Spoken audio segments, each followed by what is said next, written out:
Today there are whispers that America, long the undisputed powerhouse, may be on the verge of collapse. But is this simply the cyclical nature of civilizations, or is there more behind it? We must return to ancient Babylon, one of the Earth's greatest empires, to grasp the analogies. America, like Babylon, has been a symbol of strength and prosperity in its day. However, as history has shown, even the most powerful empires are vulnerable to collapse. Babylon was once the mightiest of empires. It was a great civilization controlling world culture, politics, and economics. Doesn't that sound like what modern-day America is like? It was an empire so powerful that no one could dare to challenge it, but it fell hard. How? The fall of Babylon, one of history's most significant events, occurred in 539 BC. The invasion of Babylon by the Achaemenid Empire, headed by Cyrus the Great, marked the end of the Neo-Babylonian Empire. The fall of Babylon is documented in various ancient chronicles, including the Cyrus Cylinder, the works of Greek historian Herodotus, and various Old Testament scriptures. The ancient city of Babylon, located in what's now Iraq, has a history reaching back to the 3rd millennium BC, when it originated as a small port village along the Euphrates River inside the Akkadian Empire's territory. Babylon thrived over the years, eventually becoming the most powerful metropolis in ancient Mesopotamia. Babylon rose to prominence in the 18th century BC, especially under the reign of Hammurabi, an Amorite ruler. From 1792 to 1750 BC, Hammurabi ruled as the 6th emperor of Babylon's first dynasty. During his extended reign, he oversaw a major expansion of his dominion, annexing territories such as Elam, Larsa, Eshuna, and Mari. He saw the expansion as a noble mission to spread civilization throughout nations. By defeating Assyria's king Ishme-Dagon I and forcing his successor to pay tribute, Hammurabi cemented Babylon's supremacy in Mesopotamia. Following the death of Ashurbanipal around 627 BC, the Neo-Assyrian Empire devolved into civil war, resulting in its steady decline. Many of the empire's subjects rebelled, including a Chaldean commander named Nabopolassar. Nabopolassar's soldiers overthrew the Neo-Assyrian dynasty after forming a powerful alliance with the Medes, Persians, Scythians, and Cimmerians. With the Assyrians vanquished, Nabopolassar established the Neo-Babylonian Empire, with Babylon as its capital. Upon his death, he left his successor vast riches and a fortified Babylon. This new monarch, in turn, built his father's legacy, transforming the Neo-Babylonian Empire into a formidable force. His son, Nebuchadnezzar II, inherited a prosperous kingdom and propelled Babylon into prominence in the ancient world. The Neo-Babylonian Empire prospered under Nebuchadnezzar II, who rose to power in approximately 605 BC after Nabopolassar's reign.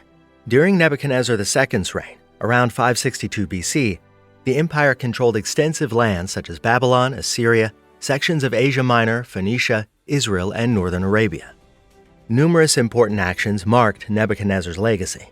Notably, he evicted the Jewish community from Babylon, seizing Jerusalem in 597 BC and destroying the city, including the first temple in 587 BC. Furthermore, Nebuchadnezzar II is credited with creating 2 prominent structures in Babylon: the Ishtar Gate in 575 BC and the famed Hanging Gardens, regarded as one of the 7 wonders of the ancient world. However, there's significant doubt over Nebuchadnezzar II's role in the construction of the Hanging Gardens. More intriguingly, Nebuchadnezzar II is said to have commissioned the building of the Tower of Babel, albeit under a different name. The most plausible option for this structure is Babylon's Etemenanke, a massive ziggurat devoted to Marduk, the city's patron god. Following Nebuchadnezzar II's reign, the rulers of the Neo-Babylonian Empire provided to be less capable, with significantly shorter reigns. In the decade following Nebuchadnezzar II's death, the empire saw the succession of 4 different monarchs, culminating in Nabonidus, who ruled from 556 BC until Babylon's collapse in 539 BC. Nabonidus, who reigned for 17 years, is best known for his efforts to resurrect the region's old architectural and cultural history, which earned him the nickname the Archaeologist King among modern historians. Despite this, he encountered unrest among his subjects, notably Marduk's priests, after suppressing the Marduk cult in favor of the moon deity Sin's devotion. Furthermore, Nabonidus' rule was distinguished by extended absences from Babylon, particularly in the Arabian oasis of Tema. Scholars continue to discuss the reasons for his extended absences, with ideas ranging from illness to religious or archaeological pursuits. During this time, the Persians, led by Cyrus the Great, steadily increased their dominance in the east. In 549 BC, the Persians defeated the Medes and subsequently annexed the regions surrounding Babylon.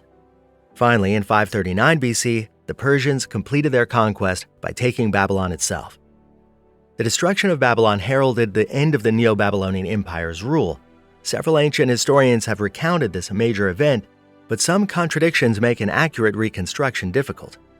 According to Greek historians Herodotus and Xenophon, Babylon fell to siege warfare. In contrast, records such as the Cyrus Calendar and the Nabonidus Chronicle, part of the Babylonian Chronicles, claim that Babylon fell to the Persians without resistance. Furthermore, the Cyrus Cylinder depicts Cyrus as the chosen agent of Marduk, the Babylonian deity destined to take control of Babylon. So now that you have the history regarding the fall of Great Babylon, let's put modern America and Great Babylon side by side. First up, let's talk about cultural diversity and influence. Think about Babylon back in the day. It was like a big melting pot, with people from all over the place coming together. You had people from different backgrounds living side by side, making this rich mix of cultures. That's also how America's been described, as a melting pot, right? Over the years, waves of immigrants have been seen bringing their traditions, faiths, and ways of life all mixing and mingling. Now onto the economic front. Babylon wasn't just a sleepy town in a buzzing economic hotspot. They had these crazy good trade networks, making bank from agriculture, industry, you name it. Fast forward to America today, and you've got this economic powerhouse on a global scale. It's all about commerce, innovation, and tech pushing the boundaries of what's possible. And let's remember the jaw-dropping architecture. Babylon was like the Las Vegas of its time, with stunning sights like the Hanging Gardens and the Ishtar Gate. Jump to the present, and American cities are these towering symbols of progress. We're talking skyscrapers and cutting-edge infrastructure, all showing off the country's knack for pushing the boundaries of urban living. Now onto the military muscle. Babylon wasn't just about culture and trade. It had some serious firepower too, expanding its empire across the Fertile Crescent. Sound familiar? America's been flexing its military muscle for a while now, involved in conflicts all over the globe, protecting its interest and projecting its influence. And let's talk about soft power. Babylon spread its influence through language, religion, and how it ran things.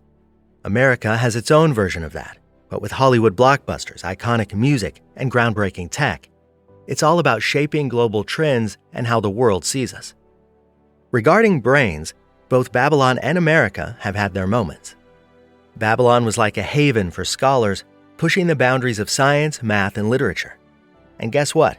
America's been doing the same thing for ages, leading the charge in tech and innovation with top-notch universities and game-changing research. Last but not least, let's talk about the social scene.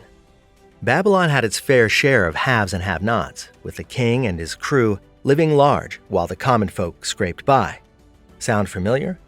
America has struggled with inequality, with the rich getting richer and the rest trying to make ends meet. It's been a tale as old as time in both places.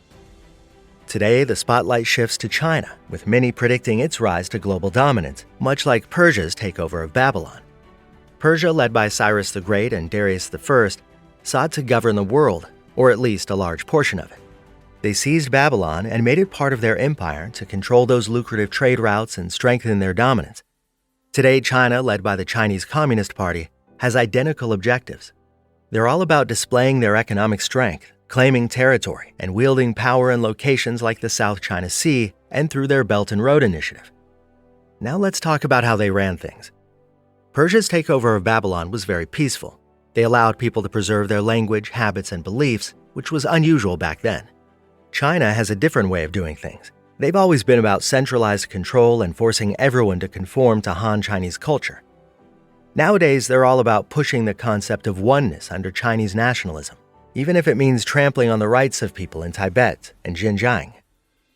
Money talks, right? Babylon was an economic hub back then, with trade channels running like a 24-hour market. Persia swept in and took control of everything, generating money. Today, China is a global economic juggernaut. They have their fingers in everything, from manufacturing to technology, and they're quick to use their influence to obtain what they want. Their Belt and Road Initiative is a modern-day version of Persia's dominance over trade routes to dominate trade across continents. And when it comes to calling the shots, Persia was all about centralized rule, with governors ensuring everyone obeys orders. China has a similar atmosphere going on today. The Communist Party runs the show from the top down, ensuring that everyone agrees on politics, the economy, and everything else. Let's not forget about their military muscle. Persia's conquest of Babylon was not a walk in the park. They had some significant artillery behind them. The same is true for China now. They've beefed up their military significantly, with showy new weapons and a thriving navy. It's all about putting their opponents in check and showing the world who's in charge. Lastly, let's talk about sharing the love. When Persia took over Babylon, it wasn't only about dominance.